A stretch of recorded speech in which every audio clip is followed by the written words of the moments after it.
જે દીકરીએ પતિને પાછો મોકલી દીધો અને પિતાને દીકરો આપીને જ સાસરે ગઈ, એક દીકરીએ પોતાના લગ્ન છોડીને બાપ માટે ભાઈ પેદા કરાવ્યો. લગ્નના મંડપેથી પાછી વળેલી દીકરી, કારણ જાણશો તો દિલ કંપી જશે. આ છે એવી દીકરીની વાર્તા જેણે દુનિયાને બતાવ્યું કે સાચો વારસ કોણ હોય છે. નમસ્કાર દોસ્તો, મારી ચેનલમાં તમારું સ્વાગત છે. મારી ચેનલમાં નવા છો તો મારી ચેનલને લાઈક કરો, શેર કરો અને સબસ્ક્રાઈબ કરો. તો ચાલો શરૂ કરીએ આજની વાર્તા. આ માંડ્યું છાંડ્યું ને ચાકડા ચંદરવા કોના સારું રાખી છે જ્યાં છે બેટા હીરબાઈ? બધું ઉતારી લે, તારા ઘર ભેળું કરી દે બાપ. ના બાપુ, ભીતિયું અડવી ન કરાય. અરે બેટા, હવે વળી મારે ભીતિયું અડવીશું ને ભરીશું. ઉતારી લે બાઈ, એક એક ચીજ ઉતારી લે. મેથી એ નહીં જોયું જાય. બેટા, મને એ માંડીએ ચાંડીએ કરનારી સાંભળશે ને ઠાલું મારું મન બળશે. નિસરણી માંડીને દીકરી દિવાલો ઉપરથી શણગાર ઉતારી રહી છે અને બુઢો બાપ એને ઘરની તમામ શોભા સંપત્તિ કરિયાવરમાં લઈ જવા આગ્રહ કરે છે. માનું ઘણા વર્ષથી અવસાન થયું છે. 7 ખોટની એક જ દીકરી હીરબાઈને ઉછેરીને બાપે આજ 18 વર્ષની ઉંમરે એને પરણાવી છે. આજ ભાણેજ જમાઈ તેડવા આવેલા હોવાથી બાપ દીકરીને દાયજો દેવા લાગ્યો છે. બેડા, ત્રંબા કુંડીઓ, ડાબરા, ગાદલા, ગોદડા, ખડકીઓ, તોરણ, ચાકડા, ચંદરવા, સોના રૂપાના દાગીના, જે કઈ પિતાના ભર્યા ભાદરિયા ઘરમાં હતું તે તમામ પિતા દીકરીને આગ્રહ કરે છે. ગાડાને ગાડા ભરાઈ રહ્યા છે. હાવ કરો બાપુ, હવે બસ કરી જાઓ. હીરબાઈએ આડા હાથ દીધા. પણ હું મેલું કોના સાટું બાપ? હું તો હવે 2 ચોમાસા માંડ જોઈશ અને તારું ગામતરું થયે તો આ પિતરાઈઓ અહીંયા તને થોડા ડગલુએ ભરવા દેવાના છે. દીકરી મોં છુપાવતી જાય છે, પાલવડે આંસુડા લૂછતી જાય છે અને બાપુના ઘરના શણગાર ઉતારતી જાય છે. હીરબાઈ, ડોસો પોતાની પાઘડીને છેડે ચિથરામાં બાંધેલો વાઘ નખ લઈને આવ્યો. આ લે બેટા, અમારો ભાણેજ થાય એને ગળે પહેરાવજે. મેં તો કંઈક વર્ષો થયા દીપડો મારીને કાઢી રાખેલ. તારો ભાઈ થાય એની ડોકે બાંધવાની આશાએ પણ સૂરજે સાવજને નખ પહેરનારો નહીં સરજ્યો હોય હશે. હવે પ્રભુ તારું મીઠું મોં કરાવે ત્યારે પહેરાવજે હો. માનો જણિયો ભાઈ એ વખતે હીરબાઈને સાંભળી આવ્યો. આજ ભોજાઈ વગર નણંદનું માથું ઓળી મીંડલા ગૂંથી 10 આંગળીઓને ટચકા ફૂટે એવા મીઠડા લઈ સાસરે વળાવનાર કોઈ ન મળે અને બાપનું ભાણું 10 વર્ષથી પોતે સાચવેલું તેનું જતન રાખનાર કોઈ ન રહ્યું. હીરબાઈએ એકાંતે આંસુ ઠાલવ્યા. 25 ગાડાની હેંડીઓ ભરાઈ ને કરિયાવર તરાઈ તૈયાર થયો. હીરબાઈએ નાઈ ધોઈ આણાતને અર્ધે વળે એવા વસ્ત્રાભૂષણો સજી રૂપ નીતરતા અંગને જાણે સોના રૂપે મઢી લીધું. માવતરના ઘરને છાંયડો ફરીવાર કદી બેસવું નથી એવું જાણીને છેલ્લી મીટ માંડી બહાર નીકળી. ગાયો ભેંસો અને બહુ વહાલી હતી એટલે જઈને પશુડાને ગળે બાજી. પશુ જાણે જુદાઈની ઘડી પારખી ગયા હોય તેમ મોંમાંથી ખડના તણખા મેલી દઈ હીરબાઈના હાથ પગ ચાટવા લાગ્યા. બાપુ, આ વોડકી વિહાય ત્યારે મને બળી ખાવા બોલાવજો. નીકળ બોગરું ભરીને ખીરું મોકલજો. હીરબાઈએ પોતાની માનીતી ગાય સામે આંગળી ચીંધી ને બાપને ભલામણ કીધી. અરે બેટા, બોલાવવાની કોને ખબર છે? તારા ભેળી કાંઠે બાંધતી જ જા. એમ કહી બાપુએ વોડકી પણ પુત્રી ભોળીને વળાવી. આગળ દીકરીનું વેલડું, પડખે લાકડી લઈને ડગુમગુ વળાવવા જતો બુઢો બાપ અને પાછળ કરિયાવરના 25 ગાડા. એવી આખી અસવારી ચપરડા ગામના દરબારગઢમાંથી અમૃત ચોગડીએ ચાલતી થઈ. હીરબાઈ તો ચાંપરડાનો હીરો હતી, એટલે અડધું ગામ એને વળાવવા હલક્યું છે.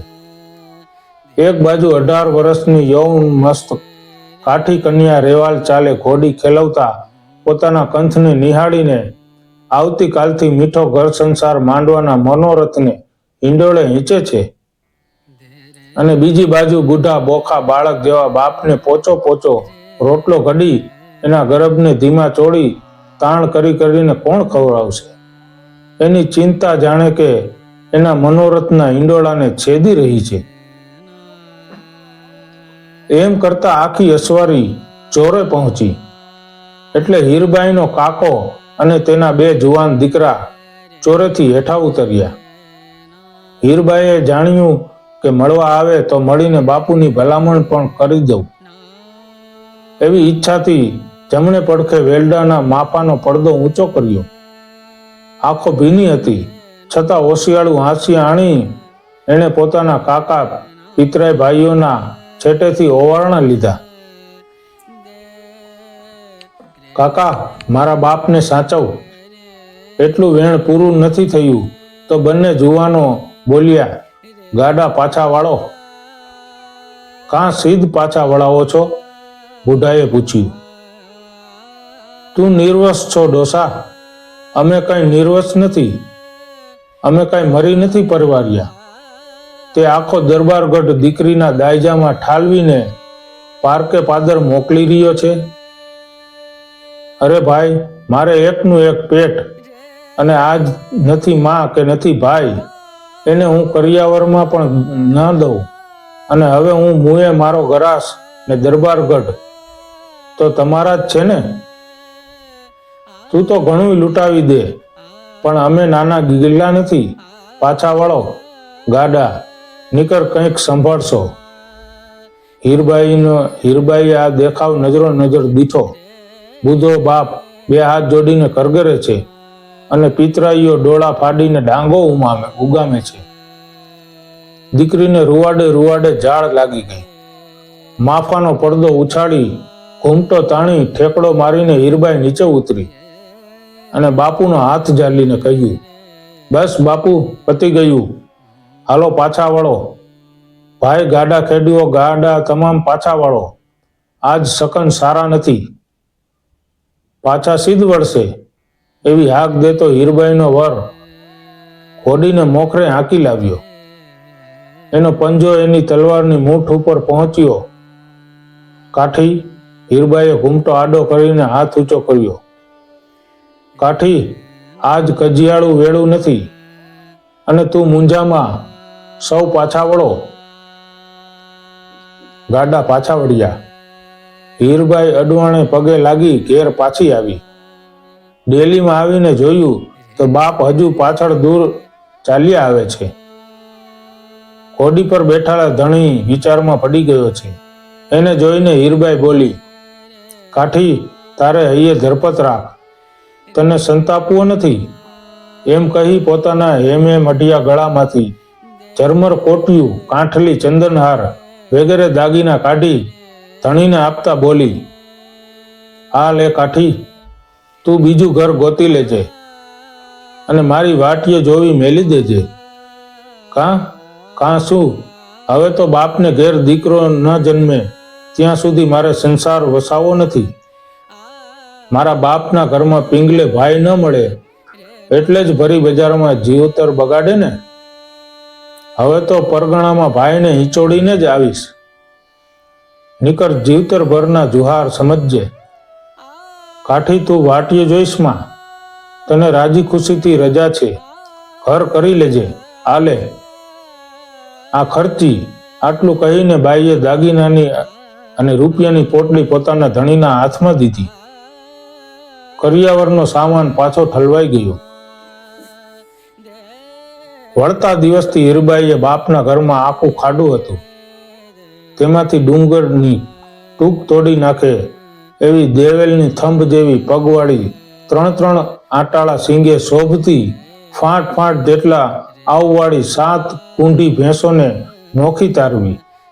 ગોવાળોને આજ્ઞા કીધી કે ભાઈ, આયડું આપણી સીમમાં ઊભા મોલમાં આ સાતયને પહર ચરાવવા માંડો, અને મારો બાપ કરું ડીલે ક્યાંય માખી નામ ન બેસવા દેજો. ભરવાડોએ આ રીતે ભેંસોને સાચવવા માંડ્યા. ભેંસોના દૂધના ફગર ચડવા લાગ્યા. 2 જણ બદલાય ત્યારે દોવાઈ રહે એવા તો આવું ભરાતા થયા. એક ભેંસનું દૂધ બીજીને પવાય, બીજીનું ત્રીજીને, ત્રીજીનું ચોથીને, અને એ રીતે છેક છઠ્ઠીનું દૂધ 7મીને પીવરાવા લાગી. છેવટે 7મીના દૂધમાં સાકર, કેસર અને એલચી જાયફળ નાખી અંદર સળી ઊભી રહે એવો કઢો કરી સગી જનેતા જેમ પેટના બાળકને પીવડાવે તેમ દીકરીએ બાપુને પીવડાવવા લાગી. બાપને તો એક હસવું ને બીજી હાણ જેવું થઈ પડ્યું. શર્મિંદો બની પિતા કન્યાની સામે કાલાવાલા કરે છે. ગગી બેટા, મને આ અવસ્થાએ કેસરને આ કઢાને કાંઈ શોભે, અને તું મારી ધારણા મેલી દે. બા, મા મહિનાનું તો માવઠું કહેવાય. કાંઈ બોલશો માં બાપુ? એટલું કહીને પુત્રી પિતાના દૂધના કાઢા પાવા લાગી. દીકરી હતી તે માતા બની ગઈ. 1 મહિનો, 2 મહિના ને 3 મહિના ત્યાં તો 60 વર્ષના ડોસાને જુવાનીના રંગ ફૂટવા લાગ્યા. કાયાનું અણુએ અણુ કિરણો કાઢતું થયું. ધોળા વાળને કાળપ ચઢી. ઘોડે સવાર કરીને સવાર સાંજ બાપ સીમાડાની બહાર દોડતા હરણ સાથે હોડ કરવા લાગ્યો. અને મોં માગ્યા મૂળ ચૂકવીને દીકરીએ બાપને કાઠીની એક જુવાન કન્યા વેરે પરણાવ્યો. 1 વર્ષ અને એક દીકરો, બીજું વર્ષ બીજો દીકરો, અને હીરની દોરીએ હિંચોળતી બહેનને હાલરડા ગાતી ભાયાતોએ સાંભળી. રાત ને દિવસ બહેન તો પોતાના ભાઈઓને નવરાવવામાં, ધોવરાવવામાં, ખવરાવવામાં, પીવરાવવામાં ને એના બાળોતિયા સાફ કરવામાં તલ્લીન બની ગઈ છે. એમ કરતા તો 3 વર્ષની રોજીઓ વળી ગઈ, અને 4થે વર્ષે સીમાડા ઉપર ખેપટ ઉડતી દેખાણી. જોતા જોતમાં કોઈ રોજી ઘોડીનો અસવાર ઝાપામાં દાખલ થયો. ગામની પનિહારીઓ ઠાલા બેડા લઈ દરબારગઢમાં દોડી. બા વધામણી ધાંધલ આવી પહોંચ્યા છે. આવીને કાઠીએ ઘરેણા રૂપિયાની પોટલી પડતી મેલી.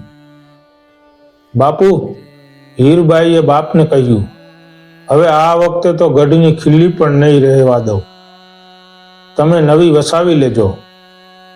એમ બોલીને હીરબાઈએ ગાડા ભર્યા. દરબારગઢના એક ખીટી પણ ન રહેવા દીધી. ફરીવાર વેલડું જોડાણું. ગામ વળાવા હલક્યું. ચોરો આવ્યો. માફાની ફડક ઊંચી થઈ. હીરબાઈએ ગલગોટાના ફૂલ જેવું ડોકું બહાર કાઢ્યું, અને ચોરે પ્રેત જેવા નિર્જીવ બની બેઠેલા ભાયાતોને પડકારીને સંભળાવ્યું, આવો કાકા અને ભાઈઓ, હવે ફરો આડા. ના રે બેટા, અમે ક્યાં કહીએ છીએ, શેના કહો? પારણે એકને સાટે 2 રમે છે, અને હવે તો ગાડાની હેંડિયું ગણ્યા જ કરજો. આ ઘટના જુનાગઢ નજીક ચાપરડા ગામે બની છે. કાઠીનું નામ વાઘો વાળો અથવા ઉગો વાળો બોલાય છે. કોઈ વળી આ બનાવ આયરોમાં બન્યો હોવાનું કહે છે. હીરબાઈએ બતાવ્યું કે ત્યાગમાં જ સાચું મહાત્મ્ય છે. હીરબાઈ જેવી સંતાન મળે તો ઘર પણ ધન્ય અને જીવન પણ ધન્ય. આવી કથાઓ માટે સબસ્ક્રાઇબ કરવાનું ભૂલશો નહીં. આ વિડીયો તમને ગમ્યો હોય તો મારી ચેનલને લાઈક કરો, શેર કરો અને સબસ્ક્રાઇબ કરો.